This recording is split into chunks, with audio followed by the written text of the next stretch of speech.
Good morning, children. Welcome to class 6. In previous class, we read about fiber to fabric. Lesson 3rd. Topic: some plant fibers like cotton, jute, spinning cotton yarn. Today I will teach you yarn to fabric, weaving and knitting. Okay. There are many ways yarn to fabric, यानी fabric से कैसे yarn यानी धागे से कैसे हम वस्त्र को बनाते हैं, फैब्रिक को बनाते हैं. There are many ways by which fabrics are made from yarns. बहुत सारे ऐसी विधियां हैं जिसके थ्रू हम धागे से फैब्रिक्स को बनाते हैं. The two main process are weaving and knitting. इसके जो दो प्रोसेस हैं वो है weaving and knitting. Weaving means क्या होता है? बुनाई. एंड निटिंग मीन्स बंधाई, मतलब कैसे उसकी बुनाई करेंगे और कैसे उसको एक दूसरे में हम बांधते हैं, नीटिंग करते हैं. ओके, तो first topic is weaving. In activity 2, you might have noticed that a fabric is made up of two sets of yarns arranged together. जैसा कि हमने एक्टिविटी 2 में देखा था, नोटिस किया था कि जो फैब्रिक होता है वो टू सेट्स यानी दो धागों से जो एक साथ जुड़े हुए होते हैं मिलकर बनता है. The process of arranging two sets of yarns together to make a fabric is called weaving. ऐसा प्रोसेस जिसमें टू सेट्स ऑफ यार्न यानी ये दो धागे एक दूसरे से मिल जाते हैं, इस तरह अरेंज होते हैं जो कि एक फैब्रिक को बनाते हैं, तो इसको हम कहते हैं वीविंग. इस प्रोसेस को let us try to weave some paper strip.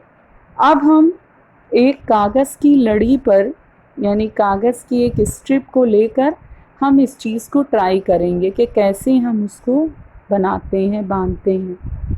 Activity 5. Take two sheets of paper of different colours. Two sheets of paper लेंगे जो कि अलग अलग कलर के होंगे. Cut square piece of length and width equal to 30 centimetre from each sheet. हम उस sheet को स्क्वायर शेप में काट लेंगे जिसकी लेंथ और विड्थ जो होगी वो इक्वल होगी, दोनों 30 सेंटीमीटर होगी. Now fold both the sheets into half. फिर दोनों शीट को हम हाफ मोड़ लेंगे, हाफ हाफ करके.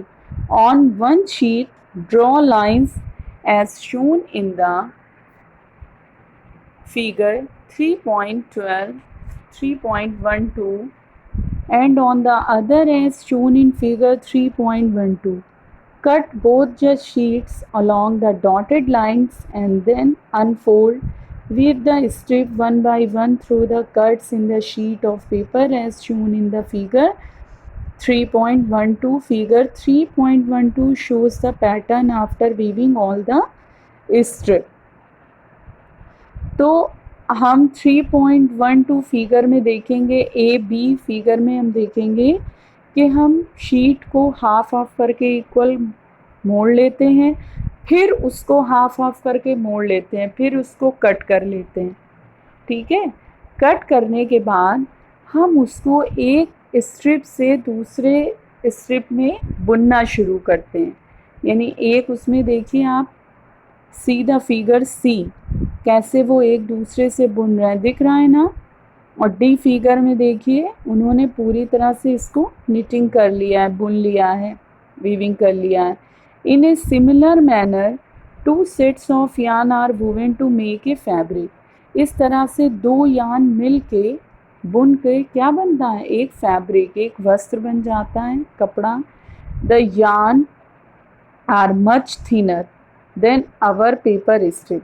लेकिन जो यार्न्स होते हैं यानी धागे होते हैं वो हमारे स्ट्रिप से, जो कागज़ की पेपर की स्ट्रिप होती है उससे बहुत ही पतले महीन होते हैं, थिनर होते हैं. Of course weaving of fabric is done on looms. The looms are either hand operated और पावर ऑपरेटेड.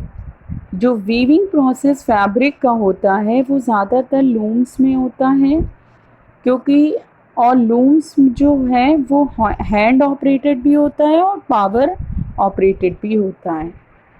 सेकेंड टॉपिक हमारा है knitting. Have you notice how sweaters are knitted? कभी आपने ये नोटिस किया है कि स्वेटर कैसे बुने जाते हैं? In knitting a single yarn is use to make a piece of fabric. Knitting में क्या करते हैं, एक सिंगल यार्न यानी एक सिंगल यार्न को हम यूज़ करते हैं जो कि एक फैब्रिक को, एक पीस ऑफ फैब्रिक को बनाता है। मतलब एक सिंगल हम यार्न ले लेते हैं, एक धागा ले लेते हैं, जो जब उसको हम निटिंग करना शुरू करते हैं तो वो फैब्रिक का एक टुकड़ा बन जाता है, पीस बन जाता है। Have you ever pulled the yarn from A torn pair of socks?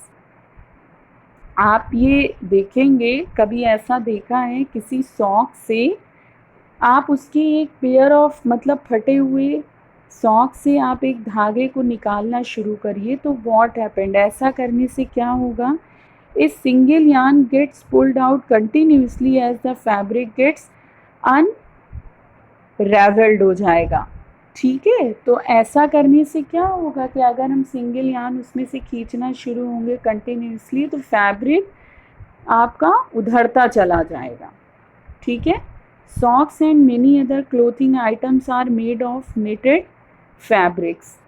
Socks हैं या कई क्लोथिंग आइटम्स हैं जो कि हमारे इसी फैब्रिक से, बुने हुए फैब्रिक से बनाए जाते हैं। Knitting is done by hand and also on machines. Knitting हमारी हैंड के थ्रू भी होती है और मशीन्स के थ्रू भी होती है। Weaving and knitting are use for making different kinds of fabric. ये जो दोनों विधियाँ हैं, ये दोनों प्रोसेस हैं वीविंग एंड निटिंग, ये अलग अलग तरह के फैब्रिक्स बनाने के लिए यूज़ की जाती है। ठीक है, इससे अलग अलग तरह के कपड़े हम बुनते हैं निटिंग के थ्रू और वीविंग के थ्रू। These fabrics are use for a variety of clothing items. यही फैब्रिक्स आपके यूज़ होते हैं अलग अलग तरह की क्लोथिंग आइटम्स की वैरायटी को बनाने में। ठीक है, okay childrens, you understand? I hope you all understand. We will continue next topic in next video. Okay, thank you children.